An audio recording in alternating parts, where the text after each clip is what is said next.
Lebanon में भी Israel की स्ट्राइक बाकायदा देखने को मिल रही है। बेरूत में बमबारी लगातार चल रही है। इसकी वजह से कई बिल्डिंग्स धराशायी हो गई है। ये पहले कहा गया था इजराइल की तरफ से कि वो बेरूत पर एक बड़ा अटैक करेगा और उसकी तरफ से ये अटैक कम से कम 4 दिन से जारी है। बेरूत में भी सब कुछ तबाह कर दिया गया है। सेंट्रल बेरूत में इजरायली सेना ने जो बम गिराए, हिजबुल्लाह के ठिकानों को उससे नुकसान तो पहुंचाया ही पहुंचाया, लेकिन उसके साथ साथ जो रिहायशी बिल्डिंग थी उन्हें जबरदस्त नुकसान पहुंचाया गया। जरा ये तस्वीर देखिए किस तरीके से एक धमाका होता है, एक विस्फोट होता है और पूरी की पूरी ये 20 मंजिला इमारत ऊपर से नीचे तक तबाह होकर के गट में चला जाती है। ये देखिए, ये बिल्डिंग थोड़ी देर पहले तक थी, लेकिन इतना भयावह ये हमला हुआ है जिसकी वजह से ये समा गई। ये हालात बने हुए हैं बेरूत में, लेबनान की राजधानी में। दक्षिणी बेरूत पूरी तरीके से दरअसल खाली भी हो चुका है। आपने इस धमाके की आवाज सुनी? ये धमाका इतना ज्यादा तेज था कि कई किलोमीटर दूर तक इसकी आवाज को सुना जा सकता था। इस जगह को बार बार खाली करने के लिए कहा भी गया था इजराइल की तरफ से। कुछ लोग चले गए और कुछ लोग नहीं भी गए हैं। अब बेरूत में जब ये धमाका हुआ है तो उसके बाद माना यह जा रहा है कि अभी भी इजरायली डिफेंस फोर्स कहीं ना कहीं रुकने नहीं वाली है, बल्कि हिजबुल्लाह के हर ठिकाने को निशाना बनाएगी, लेकिन उसके साथ साथ रिहायशी बिल्डिंग्स को निशाना बना रही है।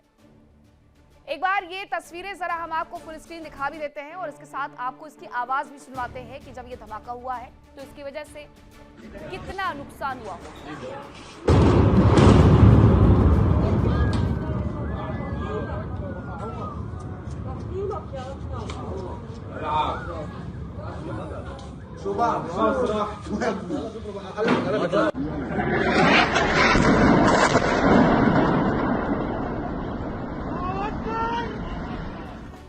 तो इजरायली डिफेंस फोर्स अभी भी बेरूत में लेबनान में तबाही का मंजर बिखेरे हुए नजर आती है। एक और खबर आ रही है जो कि ईरान से जुड़ी हुई है। खबर यह है कि अली लारिजानी की मौत को लेकर के अब बताया यह जा रहा है इजरायली अधिकारियों के हवालों से कि इंटेलिजेंस की वजह से यह हत्या मुमकिन हुई है। ये सूत्र कह रहे हैं अली लारिजानी नहीं रहे। हालांकि ईरान इस पर कुछ भी कहने से बचता हुआ नजर आ रहा है। ईरान की तरफ से एक भी बयान नहीं आया।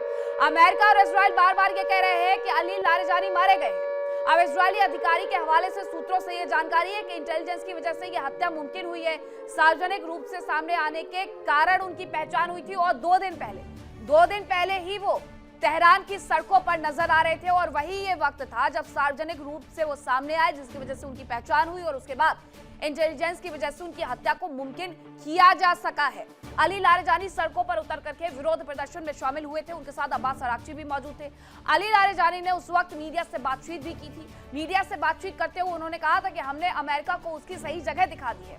हमने अमेरिका के सामने घुटने टेकने से इनकार कर दिया है और यह युद्ध नहीं रुकेगा। अली लारिजानी का शायद वो आखिरी इंटरव्यू रहा होगा। उसके बाद से ही अली लारिजानी शिकंजे में कसने की शुरुआत के तौर पर टारगेट कर लिए गए थे। क्या वो अगला टारगेट होंगे? और अली लारिजानी पर अमेरिका की तरफ से $10 मिलियन का इनाम घोषित किया गया था। इसके साथ ही इजराइल ने यह कहना शुरू कर दिया था कि उन पर तो $10 मिलियन का इनाम घोषित था, हमने तो मुफ्त में मार गिराया है। ये इजराइल के शब्द थे।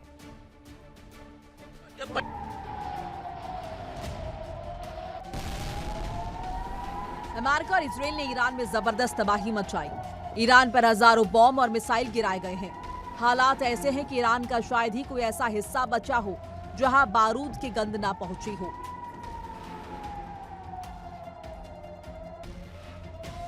ईरान की रेलवे नेटवर्क और सड़कों के इंफ्रास्ट्रक्चर को भी नुकसान पहुंचा। अमेरिका और इजराइल ने ईरान का परमाणु कार्यक्रम रोकने के लिए दबाव बनाया और अंत में उसे रोकने का दावा करते हुए हमला कर दिया।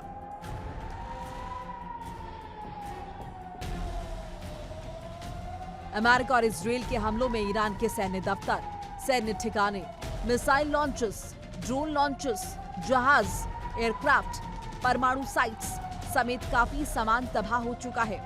हालात ऐसे हो गए हैं कि ईरान को दोबारा खड़ा होने में कई साल का वक्त और अरबों डॉलर की लागत लगेगी। ट्रंप जंग खत्म होने के लिए छटपटा रहे हैं क्योंकि एक तो वो लंबी जंग में फंसना नहीं चाहते, दूसरा उन पर घरेलू स्तर पर और अंतर्राष्ट्रीय स्तर पर काफी दबाव है। हॉर्मुज़ के बंद होने से कच्चे तेल की कीमतें बढ़ती जा रही हैं। अगर जंग लंबी खिंची तो बाजार पर बहुत बुरा असर हो सकता है।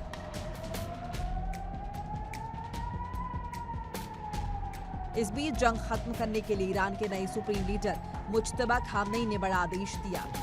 यह उनका पहला बड़ा आदेश है। उन्होंने साफ तौर पर कहा कि जंग तभी रुकेगी जब अमेरिका और इजराइल घुटने टेकेंगे और हर्जाना देंगे।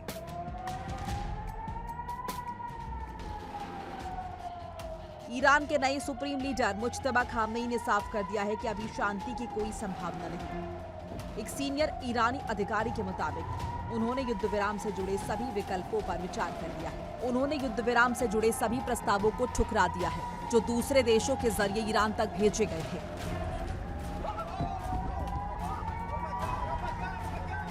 मुज्तबा खामनेई का कहना है कि अभी शांति का वक्त नहीं है। उन्होंने कहा कि जब तक अमेरिका और इजराइल घुटनों पर नहीं आ जाते, वो हार नहीं मान लेते और ईरान को हर्जाना नहीं देते, तब तक कोई समझौता नहीं होगा।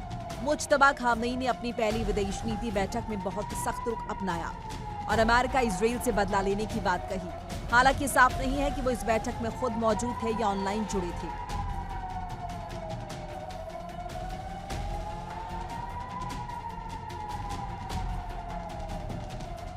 दूसरी तरफ ईरान की तरफ से भी हमले किए जा रहे हैं और अब IRGC की तरफ से इजराइल पर बड़े हमले का दावा किया जा रहा है। अब ये दावा तो बार बार इस युद्ध में होता है, लेकिन जो तस्वीरें आती है वो सिर्फ ईरान से आती है। ऐसा नहीं कि इजराइल को नुकसान नहीं हो रहा है। IRGC इजराइल में बड़ा नुकसान कर भी रहा है। इजराइल पर मिसाइल्स और ड्रोन से हमले का दावा IRGC ने अभी कर दिया है। IRGC का ये कहना है कि उसने इजराइल को एक बड़ा नुकसान पहुंचा दिया है। हालांकि तेल अवीव में तो सब कुछ तबाही की खबरें हैं। कुछ उसकी तस्वीरें भी निकल करके सामने आती है जो ये बताती है कि तेल अवीव में किस तरीके से IRGC ने कोहराम मचाया हुआ है। वहां पर जो ये मिसाइल से, ड्रोन से अटैक किए जा रहे हैं, उसकी वजह से अच्छा खासा नुकसान भी उन्हें उठाना पड़ रहा है। जरा एक बार फिर से आपको ये तस्वीर दिखा देते हैं। ये आसमान में रात हो या दिन हो, मिसाइल और ड्रोन इसी तरीके से नजर आते हैं। तेल अवीव में भी और तेहरान में। तेहरान से लेकर के तेल अवीव तक ये धमाके इसी तरीके से होते हैं। अब IRGC ये कह रहा है कि उसकी तरफ से स्मार्ट मिसाइल भेजे गए हैं, उसकी वजह से अच्छा खासा नुकसान हुआ है इजराइल का। ये आसमान में ये कोई लाइट चमकती हुई जो आपको नजर आ रही है, ये कोई लाइट नहीं है, बल्कि ये मिसाइल्स है, ये ड्रोन्स है जो कि वहां से भेजे जा रहे हैं IRGC की तरफ से ईरान में।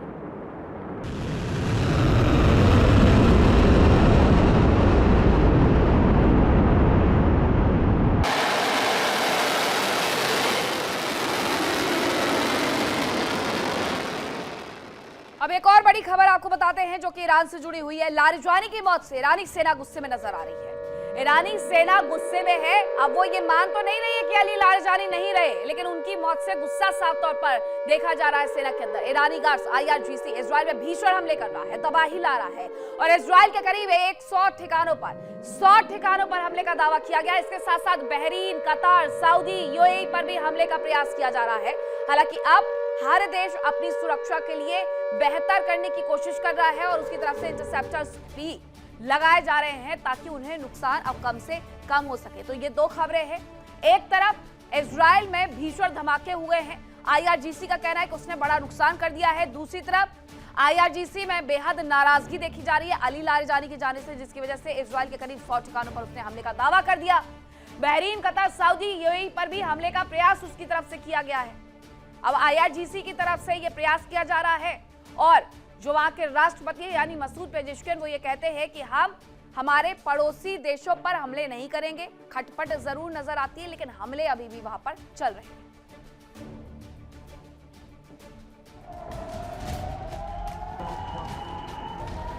जंग की शुरुआत में ही अयातुल्ला अली खामनेई की मौत के रूप में ईरान को पहला झटका लगा था और अब अली लारिजानी की भी मौत हो गई।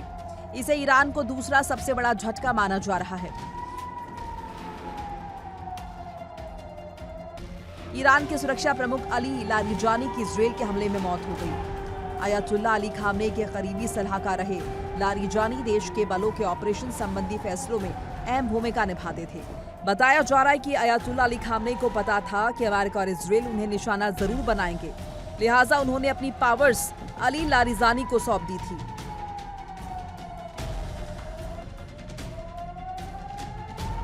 ईरान के सुरक्षा प्रमुख अली लारिजानी की इजरायली हमले में मौत हो गई। उनकी मौत का ऐलान इजराइल के डिफेंस मंत्रालय की ओर से किया गया था। हालांकि बाद में ईरान ने इस बात की पुष्टि कर दी।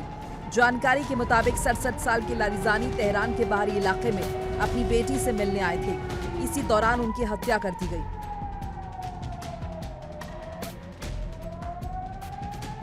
लारिजानी की हत्या में इजराइल और अमेरिका के इंटेलिजेंस एजेंसीज की अहम भूमिका थी। इजराइल के मुताबिक लारिजानी की हत्या उस कीमती इंटेलिजेंस की वजह से मुमकिन हो पाई जो इजरायली इंटेलिजेंस सर्विस को पिछले 24 घंटों में तेहरान के लोगों से मिली थी। इजरायली अधिकारी का दावा है कि पिछले कुछ दिनों में लारिजानी ने घमंडी बर्ताव किया था। वो अक्सर पब्लिक में दिखाई दे रहे थे, लोकल और इंटरनेशनल मीडिया से बात कर रहे थे और इस तरह खुद को सबके सामने ला रहे थे, जिससे उनकी पहचान हो गई।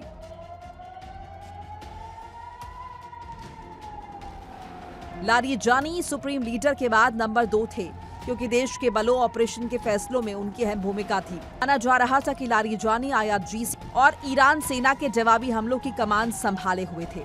अली लारिजानी को इस्लामिक रिपब्लिक के स्ट्रक्चर की गहरी समझ थी, क्योंकि वो देश के कई अहम पदों पर रह चुके थे।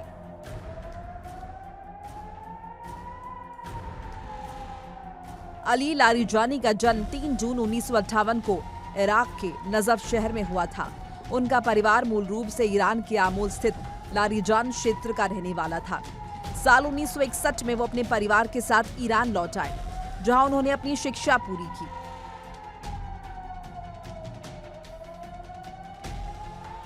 अगस्त 2025 में राष्ट्रपति मसूद पेजेश्कियान की ओर से लारिजानी को ईरान की सर्वोच्च राष्ट्रीय सुरक्षा परिषद का सचिव नियुक्त किया गया। इससे पहले उन्होंने नेता सैयद अली खामनेई के वरिष्ठ सलाहकार के रूप में काम किया था और 2005 से 2007 के बीच सर्वोच्च राष्ट्रीय सुरक्षा परिषद के सचिव का पद संभाला था।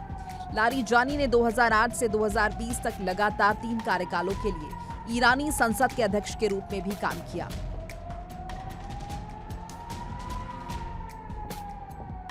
Bureau report, India daily.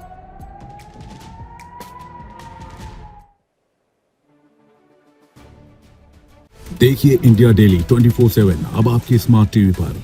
India daily मौजूद है सभी डिजिटल प्लेटफॉर्म पर लाइव और लगातार। इंडिया डेली 24/7 हर दिन राष्ट्र को समर्पित।